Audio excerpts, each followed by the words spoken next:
Hermanos, los invito para que leamos en el libro de Nehemías y vamos a tener una lectura un poco larga. Dice así, en Nehemías 1 a partir del versículo 1. Palabras de Nehemías, hijo de Acalías, aconteció en el mes de Quisleu, en el año 20, estando yo en Susa, capital del reino, que vino Hanani, uno de mis hermanos, con algunos varones de Judá, y les pregunté por los judíos que habían escapado, que habían quedado de la cautividad y por Jerusalén, y me dijeron: el remanente, los que quedaron de la cautividad allí en la provincia, están en gran mal y afrenta, y el muro de Jerusalén derribado y sus puertas quemadas a fuego. Cuando oí estas palabras me senté y lloré e hice duelo por algunos días y ayuné y oré delante del Dios de los cielos. Y dije: te ruego, oh Jehová, Dios de los cielos, fuerte, grande y temible, que guarde el pacto y la misericordia a los que le aman, guardan sus mandamientos. Esté ahora atento tu oído y abiertos tus ojos para oír la oración de tu siervo, que hago ahora delante de ti día y noche por los hijos de Israel, tus siervos. Y confieso los pecados de los hijos de Israel que hemos cometido contra ti. Sí, yo y la casa de mi padre hemos pecado. En extremo nos hemos corrompido contra ti y no hemos guardado los mandamientos, estatutos y preceptos que diste a Moisés tu siervo. Acuérdate ahora de la palabra que diste a Moisés tu siervo, diciendo: si vosotros pecareis, yo os dispersaré por los pueblos, pero si vos volvierais a mí y guardarais mis mandamientos y los pusierais por obra, aunque vuestra dispersión fuere hasta el extremo de los cielos, de allí os recogeré y os traeré al lugar que escogí para hacer habitar allí mi nombre. Ellos pues son tus siervos y tu pueblo, los cuales redimiste con tu gran poder y con tu mano poderosa. Te ruego, oh Jehová, esté ahora atento tu oído a la oración de tu siervo y a la oración de tus siervos, quienes desean reverenciar tu nombre. Concede ahora buen éxito a tu siervo y dale gracia delante de aquel varón, porque yo servía de copero al rey. En el capítulo 2 entonces continuamos leyendo. Sucedió en el mes de Nisán, en el año 20 del rey Altajerjes, que estando ya el vino delante de él, tomé el vino y lo serví al copero, y lo serví al rey. Y como yo no había estado antes triste en su presencia, me dijo el rey: ¿por qué está triste tu rostro? Pues no estás enfermo, no es esto sino quebranto de corazón. Entonces temí en gran manera y dije al rey: para siempre vive el rey. ¿Cómo no estará triste mi rostro cuando la ciudad, casa de los sepulcros de mis padres, está desierta y sus puertas consumidas por el fuego? Me dijo el rey: ¿qué cosa pides? Entonces oré al Dios de los cielos y dije al rey: si le place al rey y tu siervo ha hallado gracia delante de ti, envíame a Judá, a la ciudad de los sepulcros de mis padres, y la reedificaré. Entonces el rey me dijo, y la reina estaba sentada junto a él: ¿cuánto durará tu viaje y cuándo volverás? Y agradó al rey enviarme después que yo le señalé el tiempo. Gloria a Dios, hermanos. Entonces vamos a analizar un poquito acerca de qué es lo que pasa con esta oración de Nehemías. Quisiera decir que Nehemías era considerado un laico, o sea, era un hombre que no tenía un ministerio dentro de lo que era Israel. O sea, pudiéramos decir que no era un hombre religioso. Hoy en día nosotros, como cristianos evangélicos, no podemos hablar de laicos, porque laico es uno que no tiene un ministerio. Pero nosotros, todos y cada uno, como hijos de Dios dentro de la iglesia de Dios, tenemos un ministerio. Quizá unos más notorios que otros, pero no menos importante.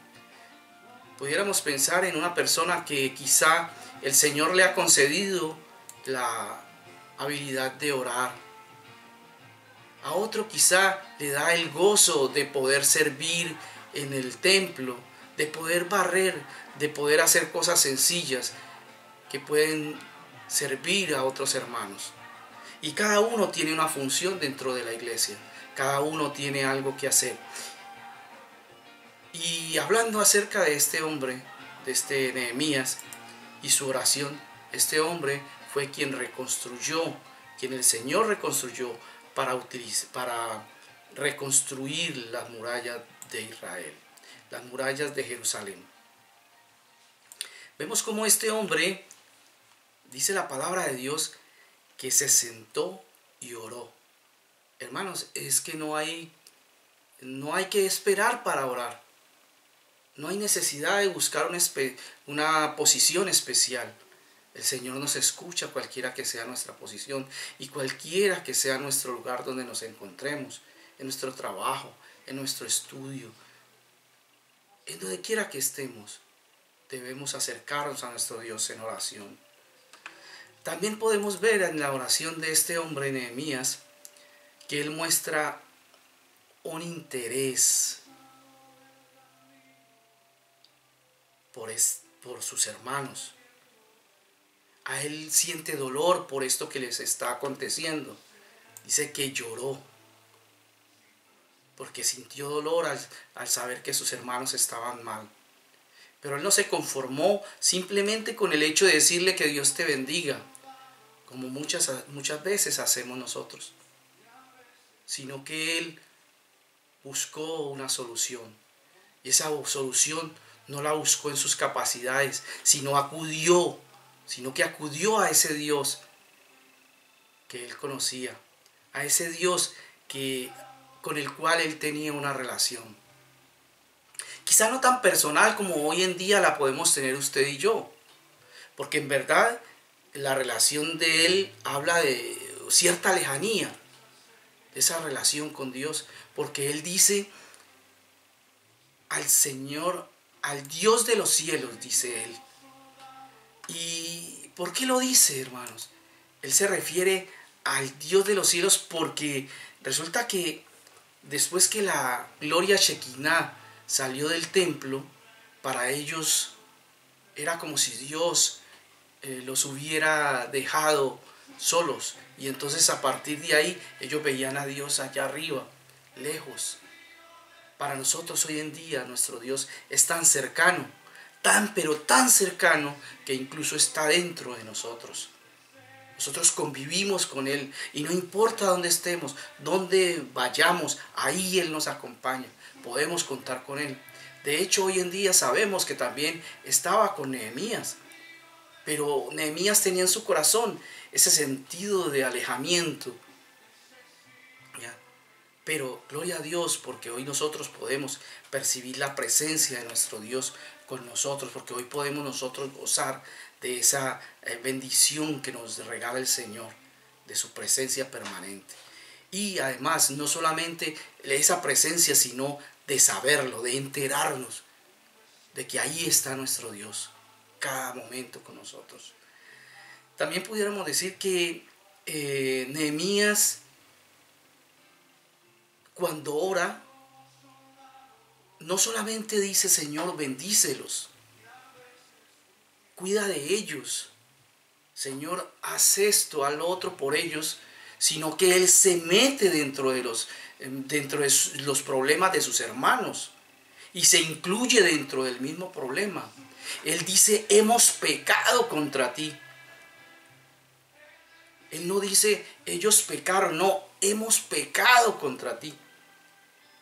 Y en ocasiones nosotros nos atrevemos a acercarnos a nuestro Dios en oración y pensando que nosotros somos mejores que otros, cuando la verdad es que nos corresponde cada día reconocer nuestra fragilidad, nuestra falta de fidelidad para con nuestro Dios, que permanentemente Él nos muestra su fidelidad, pero sin embargo nosotros le fallamos permanentemente.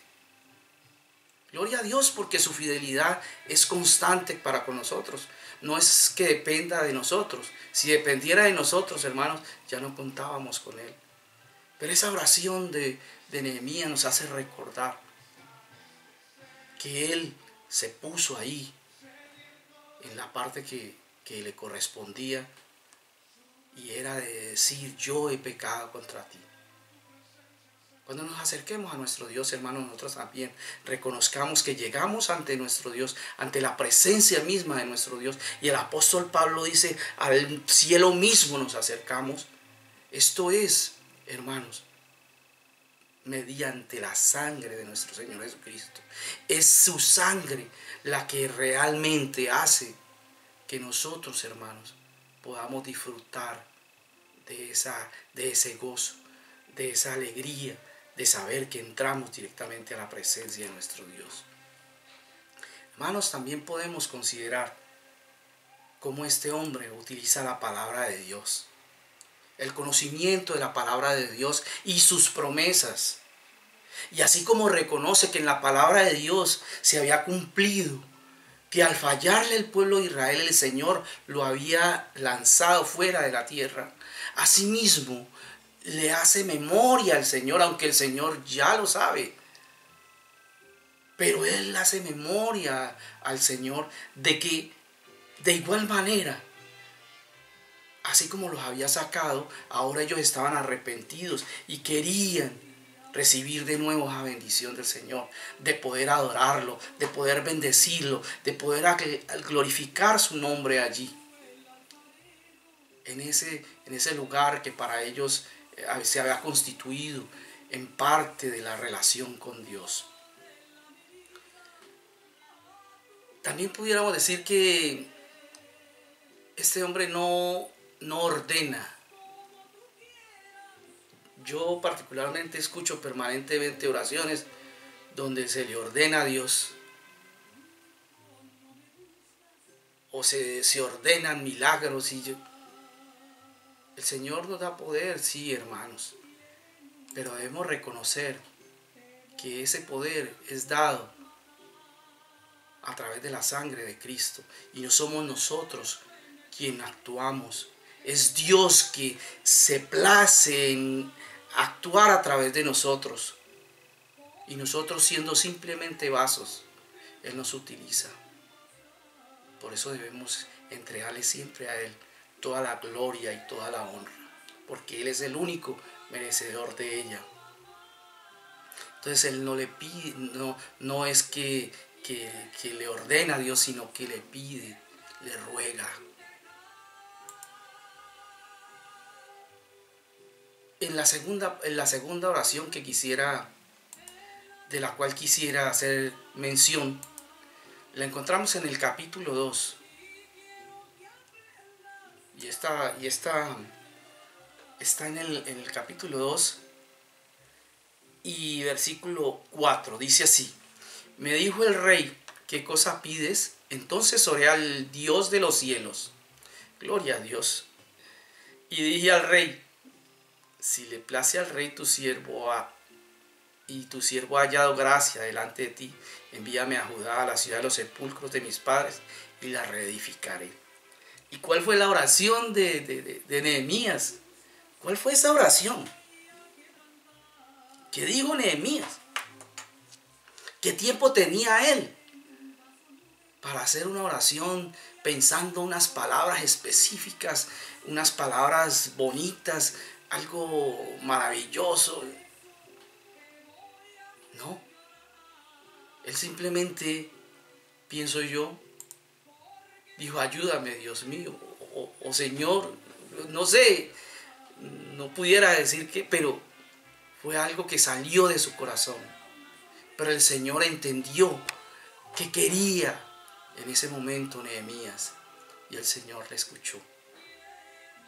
Nuestras oraciones a veces son muy largas, a veces nos extendemos queriendo que nos escuchen y que oigan que tenemos un léxico muy grande y que sabemos mucho. Hermanos, Dios escucha cuando sale de nuestro corazón, y eso fue lo que hizo Nehemías. Más adelante en el capítulo 9, yo los invito a que lo lean, ya el tiempo se me ha acabado, pero quisiera que leyeran ese capítulo.